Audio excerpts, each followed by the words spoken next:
Welcome back to REV Endurance Sports and what we believe is going to be a new series for us. Jess works a lot. She's a pharmacist and a doctor of pharmacists. PharmD, I guess they call that? Yes, that's what they call it. PharmD. A doctor of pharmacy, but Yeah. you can call me druggist, you can call me chemist, or They used to call him alchemist a long time ago, didn't they? Or something like that? Alchemist? No, I think alchemists are the people who turn ordinary material into gold. Oh. I don't really know that that's do I know? associated with pharmacy. Maybe but that's why the Alchemy bike company calls themselves Alchemy. I do have that talent, though. Ah, yes, you do. Okay, so what we're hoping and what we intend to do is to provide you with a video concept where we have a male and a female counterpart. We have a male and a female counter view, a male and a female counter argument, if you will.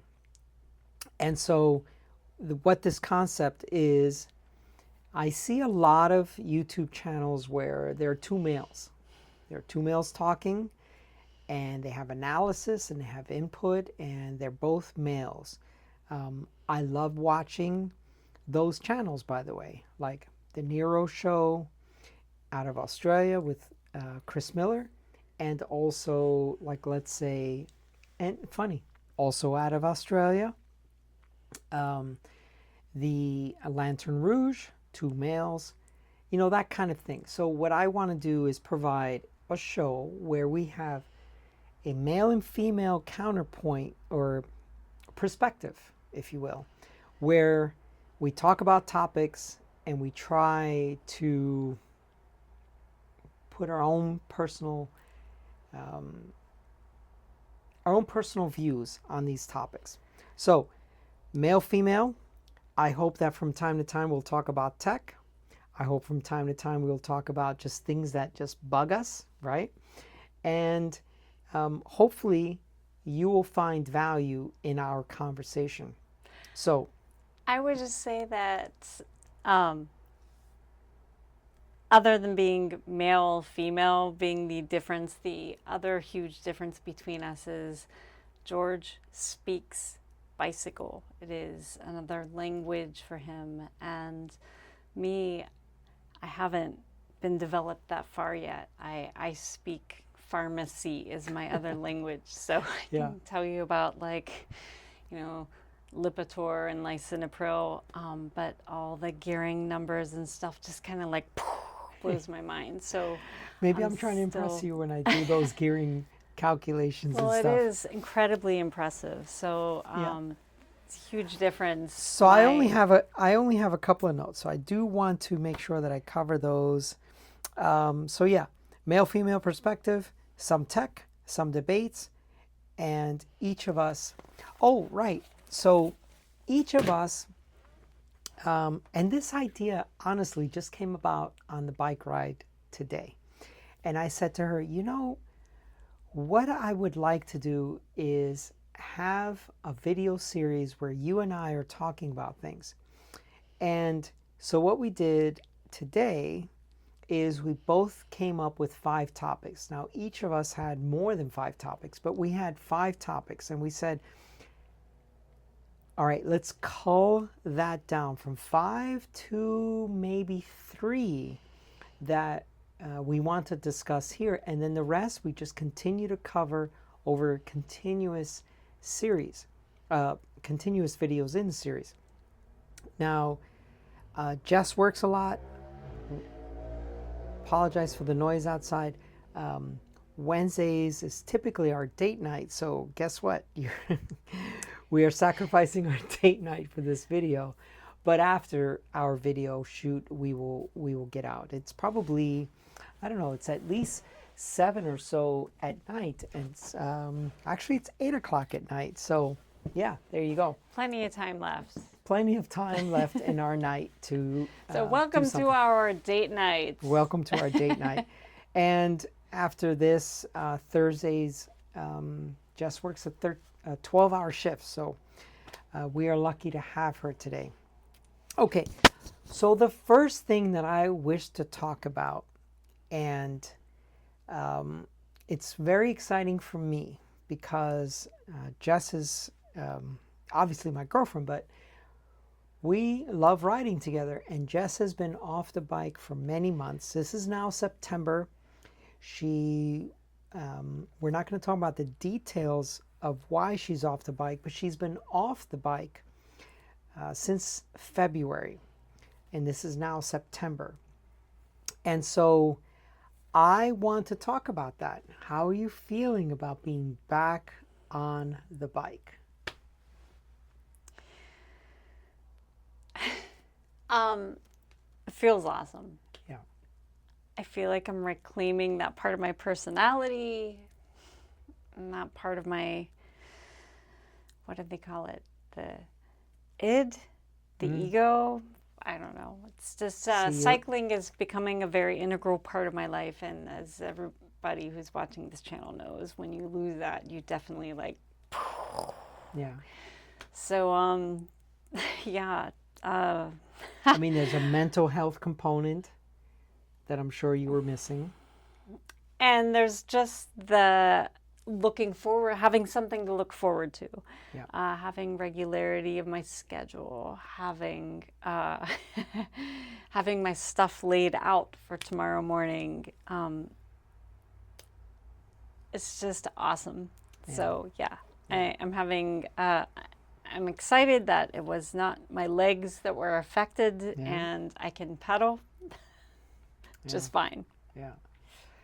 Speaking of that, we'll speak briefly on your injuries. Again, we don't want to talk about the details of the accident itself, but you sustained head trauma to where you had a concussion that I was very worried about. You also, if you can brush your hair back just a little bit, you did have a broken collarbone that needed to be surgically repaired. It's sort of like a trademark scar. I know, right? I mean, most cyclists have broken a collarbone, it sounds like. So it's like a rite of passage, maybe? Yeah. So we had that, and actually, and look, no one ever wants to be in a bike accident. But because your prime movers, your legs were not affected. Got lucky. Right? But yes, the broken ribs. Yes. 7 broken ribs. 7 concussion. Broken ribs, concussion, yeah. Obviously the clavicle, and I don't know. I don't remember what else. Oh yeah, my head. Yes. Yeah. The beautiful brain that I love was impacted. Oh. I know. So we just started posting rides on Strava because she's been doing some indoor training stuff and not much riding outdoors. As I mentioned, the accident was back in February. It's September. And we went up to the mountains this weekend, and we did literally an 8,000-foot, 35-mile climb. And I announced this is going to be my first post on Strava. Yes. Since my accident. Thank you. And it was very special. Yeah, it was. And crazy thing, we ran into one of our friends. Beth, yeah. We ran into one of our friends. There was no one else on the road. Isn't that crazy? It was nuts. I don't believe in destiny or the guiding hands of fate. But when we were pedaling and we saw Beth, I'm like, oh. And I saw her up the road as we were coming up on her, and I'm like, God. I heard you say that. You're like, that almost looks like Beth. And I'm like, no. Yeah. And it was my good friend. So we did this 35-mile climb. We did about 8,400 feet on Saturday, and then the following day, we did a very common ride, and this is all in the Glendora mountain range. Then we did the next day, we did another 5,800 feet. Now, I will list, or I will put Jessica's link to her Strava down below. So please follow her, support her. She's on the road back, but literally she's ripping my legs off, which is crazy. But we did another 5,700 feet the next day. It was a 22-mile climb that just kind of does this and just keeps going up and up and up and up. Glendora Mountain Road, Glendora Ridge Road to Baldy Village. So if anyone watched the Tour of California, there was a couple of stages that they went up through that area, up Baldy Village, up to the Baldy Lifts. So I'm so happy to have Jess back riding with me, and honestly, it doesn't even feel like you've been off the bike the way you're I mean, the way you sprinted today on that It one doesn't hill. feel like it for you, Yeah. but it feels like it for me. Yeah. Yeah. It's awesome to be riding again. That's true. So that was topic number 1. We're going to walk through a few other topics, and I'm sorry that I didn't mention those at the beginning. Look, my first time doing this. So anyway, we're going to talk about worn bibs, litter bugs, and we're going to talk about the daily weigh-in. So these are 3 other topics that we got going. Now, let's go with topic number 1, worn bibs.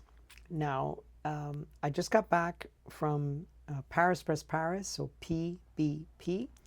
It's a 1,200 kilometer, 750 mile event, 12,000 meters of climbing, and about 40,000 feet of climbing.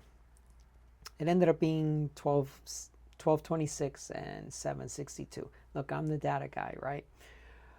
But here's the thing, and I couldn't understand this. We were riding an event that is arguably someone's A event, right? So you may have an A, B, and a C event for the year. The A event is the one you train for, you get all the gear, you do all the stuff for. And here people are wearing worn bibs, people as in guys. And you could see their butt crack through a worn pair of bibs. I'm thinking, isn't this your most important event of the year? But even besides that, why are you wearing worn bibs? What's your take on this? Okay, you said people as in guys? Yes, guys. I mean, yes. Well, there you go. A girl would probably be mortified if her bibs had worn thin enough that someone is like, oh, yeah, I see some, something there that probably shouldn't be there.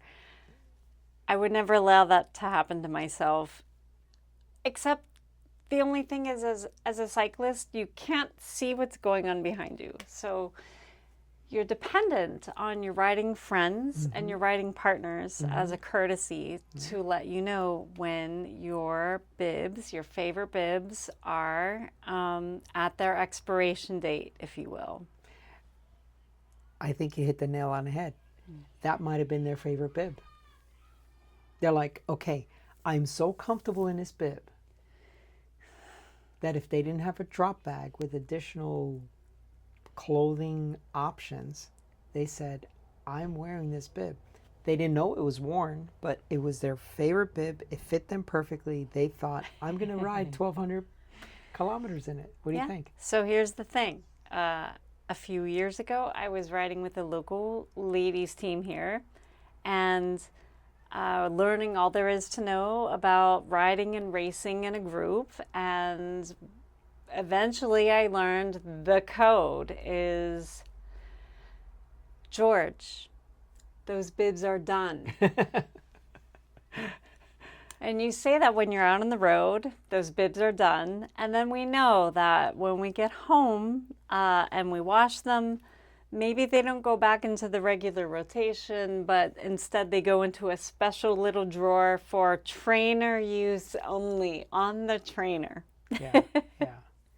And I've got a couple of those bibs that are like torn on the side from a crash or something like that. So yeah, I do have some trainer only bibs. Again, I don't do much trainer time, but I do have them. So yeah, that's a good idea. You take those bibs and you just kind of set them off to the side, and because they're your favorite bibs, they work, right? But it is interesting that it is mostly, I mean, as you said, the guys who have the bibs that are worn through. And it's generally not girls because, you know, again, I guess I would be pretty more.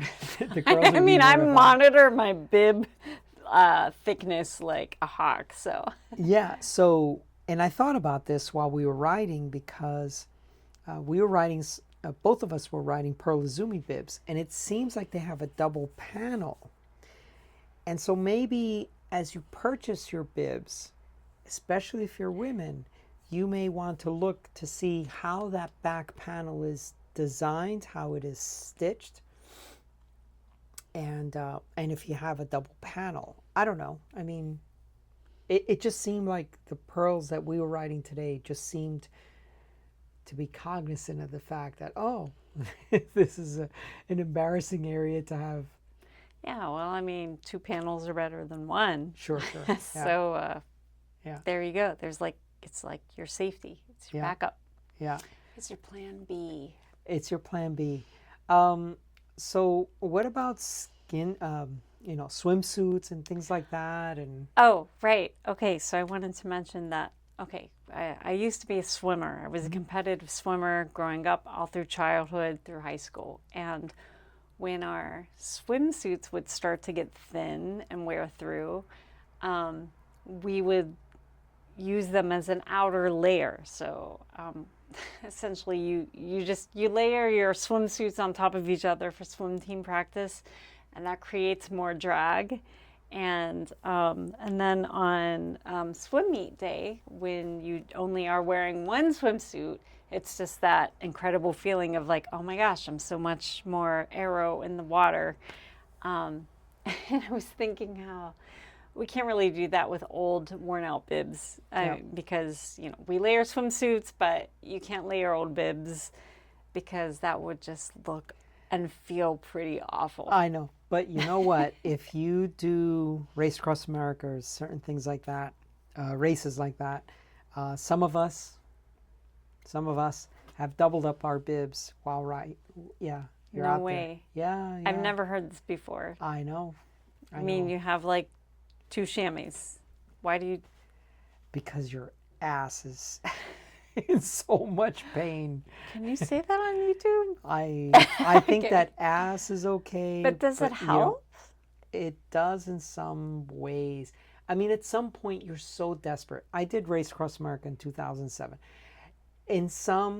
At some point you're so desperate to get through that race that you'll do anything to not DNF.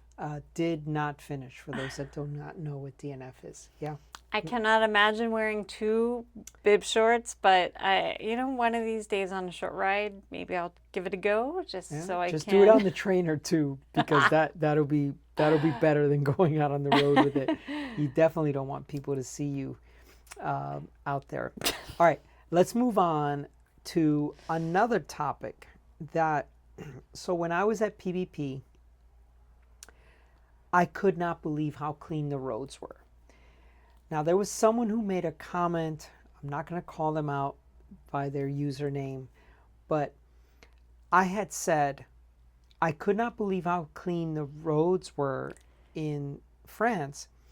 And I had said that these were country roads. I was surprised that the country roads were clean. And this person said, well, that doesn't make sense. The way you're saying it, the country roads are the ones that are dirty, and I was like, okay, look, here in San Diego, we have street sweepers. They clean our city streets, so they're very clean. Our country roads are filled with trash, Modelo beer, if you folks know it. I see Modelo beer and Bud Light cans everywhere, and glass everywhere. I mean, how many times today did I have to wave you away from this debris? So for me, it was so shocking to ride these roads in France. Literally almost 800 miles. So I did a 762-mile event, and then another 30-mile. Actually, I did 2 rides. I did a pre-ride, and then I did a post-ride recovery. So I did over 800 miles. I think I saw 2 pieces of trash. What's your take on this? I mean, it's just got to be a cultural thing, I guess. I mean, I'm incredibly envious. I've never been to Europe. I guess I've just gotten used to the trash and the litter here. Litterbugs are really gross. My own vehicle, whenever I'm actually driving in my car, the cup holders and the little pockets on the side of the door are always crammed with like used Kleenex and wrappers and garbage and receipts from whatever, until I can have an opportunity to, put them in the garbage, because I couldn't imagine just rolling to my window and tossing it out. Who does that? That's really gross. But also, I was thinking that cyclists are not completely without fault when it comes to litter. At least, I don't know what the story is in Europe because I've never been there. I've only been I didn't see cycling here in the States. Goo wrappers, gel wrappers. I didn't even see those. Yeah, I mean, I'd like to think that our contribution to the public litter problem is very minimal. And for myself, whenever I'm riding and I'm, eating nutrition out of my pocket, solid food, be it a bar or a gel or whatever, I take it out of my pocket and I unwrap it with my teeth. Don't tell my sister who's a dentist, she will kill me. Yeah. Like tear it open like a creature, and I'm eating the product, and then I have this empty wrapper, and what do I do with it? I shove it down the front of my jersey where, creates an unsightly bald, but who cares? Yeah. Or if I can find a pocket in the back that's empty, I'll shove it in there. But I prefer the front of my jersey because if you put it back in your jersey pocket, then there's a chance... You're confusing what you've eaten and what you haven't. Well, I was just going to say, when you put an empty wrapper back in your jersey pocket, there's a chance that when you go back in there for something else, you're going to pull out that empty wrapper, it's going to fly out, and you're going to be the litter bug, and you don't want to be the litter bug. And you're riding with other folks, and then you're, yeah. And we were actually riding with someone in our crew who literally didn't want to eat while she was riding because she didn't know what to do with her empty wrapper after she was eating. This, but I don't remember who that was. Yeah. It's not important. We don't want to call anyone out. Yeah. But, so we had to instruct her, you have the empty wrapper and you just shove it somewhere in your kits. Yeah. So I've noticed that women jerseys, male jerseys are a little bit different in the waistband. For whatever reason, it seems like the male jerseys do have a tight waistband on the jersey. So whenever I eat something, I tear it open, I shove it underneath my jersey, and it literally stays there until I get home. So because there's a concept that I will mention or I will talk about it in another video, and it's keeping your receipts. So you know how much you've eaten when you're on the road, and then you do that with your effort and your perceived amount of fueling and stuff like that. So you're just like, okay, I keep all my receipts, I lay them all out on the counter, and yeah, but I'm the data guy, remember. But yeah, this whole litter bug thing is just ridiculous. And the amount of glass, like, what is the mentality of someone who takes a bottle and it's typically a beer bottle, by the way, and throws it out the window? Well, the mentality is that they've just consumed a whole bottle of beer or several, and now they don't care. They are under the effects of alcohol, and they are just like, woo! Yeah. Yeah. It's something that, honestly, people, if you have some friends that are litter bugs, bottles, whatever it may be, you know, I don't know, call them out. And it's just not important, or not, it's not good for the environment, but it's also, I mean, as cyclists, here's the other thing too with cycling. We try to ride in the bike lane, we try to ride in the shoulder, but there's so much stuff littered there that we have to. That's where all the scrap metal lives. Yeah, in the shoulder. Yeah, all that sharp debris that will cut a tire and just make your ride, you know. So, I mean, yeah. Make a comment down below and tell me if you've had, you know, this experience where you're riding along and you just cannot believe how much glass and stuff is on the road, and you wonder why people don't care enough to just keep their trash with them. You know, you're going to go to a gas station at some point, or if you're in an electric car, and then you just empty out your car like you do, right? You keep your stuff and you keep it all together and then just throw it out. So anyway. Don't be a litter bug. Don't be a litter bug, yeah. What about Roberta? Yeah. Well, that's the person yeah, who yeah. she's been riding with us and right. training with us. I think I remember one day and doesn't know what to do with a wrapper. So rather than have to be burdened with an empty wrapper, she would not nourish herself during a ride, and that doesn't always end well. So yeah, you got to fuel on my rides, because you're not going to make it. You're not going to make it to the end feeling. Well, you're not going to feel as good as when you started. Let's just leave it there. Daily weigh-in. Why don't you tell me about that? All right, last topic. Yeah. Daily weigh-in.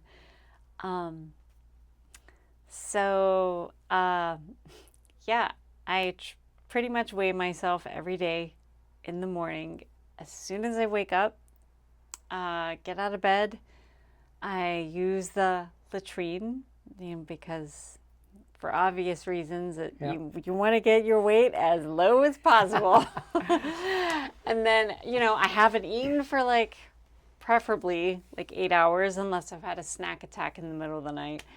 And I've used the latrine, so this is the best time to weigh myself. So I step on that bathroom scale, and it totally dictates my mood for the day, where either I step on that scale and I'm like, yes, I'm a rock star.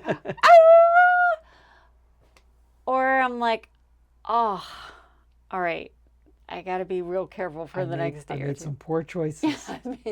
Yes, the regret last night or the last 2 nights or something. Yeah. Regret is catching up with me. And the other thing about daily weigh-in, at least for me, okay, well, 2 more things. One, and this is something I just started doing literally in the last 2 days, is I weigh myself and then I adjust the setting on my my power meter. Yep. And who might have prompted you to do that? The data guy. The data guy. Oh, yeah. I say data, you say data. Yeah, that's all right. That's okay. And then the last thing, the most important thing, is the daily weigh-in tells me which kit I should be wearing, because, sometimes I'm a size small, sometimes I'm a size medium, but my daily weigh-in will tell me. Yeah. I've mentioned this also in some clothing reviews, product reviews, where I've said, sometimes you have skinny days. And so, yeah, I sometimes will wear a small and sometimes a medium. But the daily weigh-in, so that's the female perspective. On the male perspective, here's the thing. No data is better than bad data. So if we're talking about power meter data and power to weight ratio, and you're going out with your power meter and you're doing all of this training, if you have the wrong weight inside your Wahoo Companion app, your Garmin app, or your Training Peaks, and we're only covering the top two cycling computers and what I think is the best training analysis app. If you have the wrong weight in your profile, then you're just going to get junk data, right? Garbage in, garbage out, if anyone remembers that from way back when, computer programming. So I'm very particular about having good data, and I'm very regimented to weigh myself every day. Now, if I'm not training, I may not weigh myself. If I'm training for something big or something down the road, let's say 2-3 months down the road, like we've been doing with, you know, some of your hill climb efforts, I want to be able to get good data from her, analyze it based on her weight.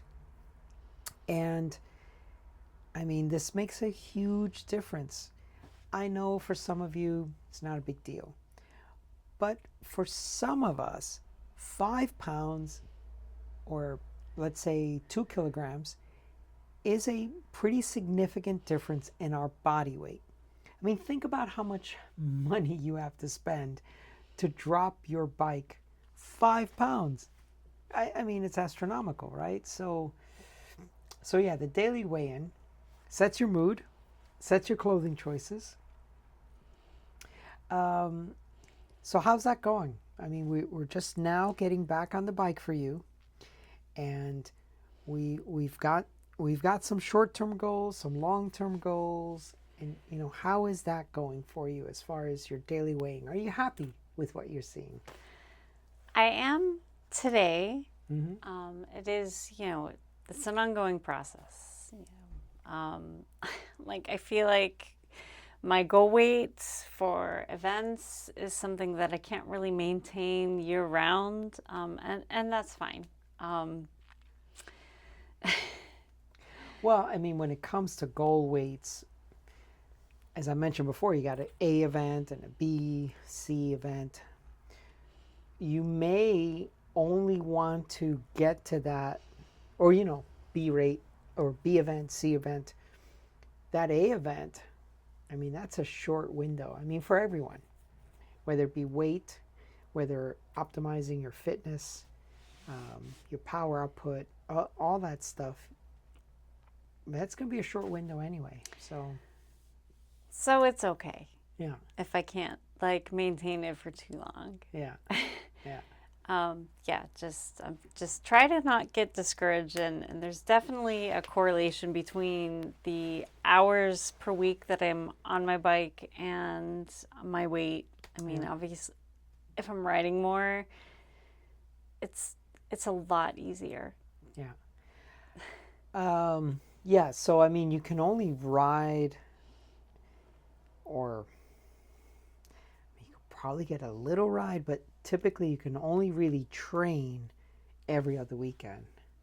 Me, yes, yeah. So your schedule is... I work every other weekend. Yeah. I'm a working person. Yeah. No. So yeah, every other weekend, and I have every Wednesday off. So which is tonight, which is our date night, and you've sacrificed your date night, but we're still going to try to make something. I don't think it's complete sacrifice. No, we're still going to do something after we shoot this video. But yeah, our Wednesday nights. So every other weekend, Wednesdays, and then, you know, we try to make a go of it, like on a Tuesday ride or something like that, to get you some more mileage and time. Time is more important than mileage, by the way. But or when setting up a training schedule, you set it up by time. But we won't reveal it, but what you told me today has been your weight now for almost a week. Yeah, a week today. Yeah, a week today. Yep. So, I don't know. Yeah, so basically for the last week, every day I step on the scale in the morning and I'm like, yes, I'm the bomb. And I like have this good feeling, positive energy. Yeah. And I'm like, okay, you know, it's going to be a good day. I can wear whatever I want. Yeah. But, you know, it's always good to have a selection of small, medium, and large, and you just size them. No large. You size them accordingly. Yeah. You know, so on a day when What I mean is, maybe you're a little you should over, not like 3 different sizes. You should be like maybe just between 2 sizes. Okay, I do have 2. Yep. But it's nice to have options on those days when I'm like, oh, I don't know, I'm feeling a little chubby today. I'll just reach for this section. Yeah. Now, when we go back to how you've been riding, it's just unbelievable how you've been dropping me. It's really good to see. I mean, it's really exciting to see you coming back. It's exciting for me too. Yeah. So, what makes, I guess, you different than some of the other folks that are out there is you don't have as much time to train. You know, a lot of people are either retired or something that ride with me, but now you have to make that effort, and it's paying off. I mean, a lot of this fitness has come from her, you know, riding the trainer and just doing what she could before getting out on the road and doing races. Well, I wouldn't call them events. Events, yeah. And then, you know, joining me on some of my big rides. And so yeah. So let's see if we can finish this video off at this point. But I want to hear what you folks are thinking about our new format, our new video series. What we'd like to do. So we only covered 3 actual topics today, and what's funny is as I was brainstorming, I ended up with a list this long. So, and you did as well. I did. Yeah. But today we just did worn bibs, Yeah. litterbugs, and daily weigh-in. Yeah. But yeah, I mean, there's a lot of stuff that you just like chat with whenever you're riding with your riding buddies, and it's like, oh yeah, there are a lot of people who relate to that, whatever it was. Yeah. And that is the thing. It's kind of like, I want to talk about things that you're out riding your bike and they either happen to you, you see them, or you're talking about them with the people you're riding with. So anyway, that's all for today. I appreciate that you're watching. I appreciate that you've taken the time to watch our video. And honestly, we're looking for a little bit of feedback here. What are some of the topics that you'd like for us to discuss? What type of topics you'd like to hear about? Okay, a male's perspective and a female's perspective. And just in general, throw out some ideas. Doesn't mean we'll take them all on, but I have found that I have a very good viewer core group. As a matter of fact, you and I are so close to getting to 5,000 subscribers. So if you've been watching the channel for a little while, I think I'm at 4,974 subscribers or something like that. If you've been watching the channel for a while, you've gotten value out of the channel. I get emails often. I love your channel. I love what you talk about on that channel. Keep up the good work. Those kinds of things. if you've been getting value out of the channel, please hit that like button, hit that subscribe button. I know that there are issues with the notification bell, but I would really appreciate, because it doesn't cost you anything, to just subscribe to the channel. Let's get our subscriptions up. We're so close to 5,000, and I don't know. I just think I'm just very fortunate to have you folks watching this channel. Any parting shots? Let's talk about bikes. Yeah, let's talk about bikes. That's all I got. Boom. All right. Boom. Thank you for tuning in. Please like and subscribe. We'll see you up the road.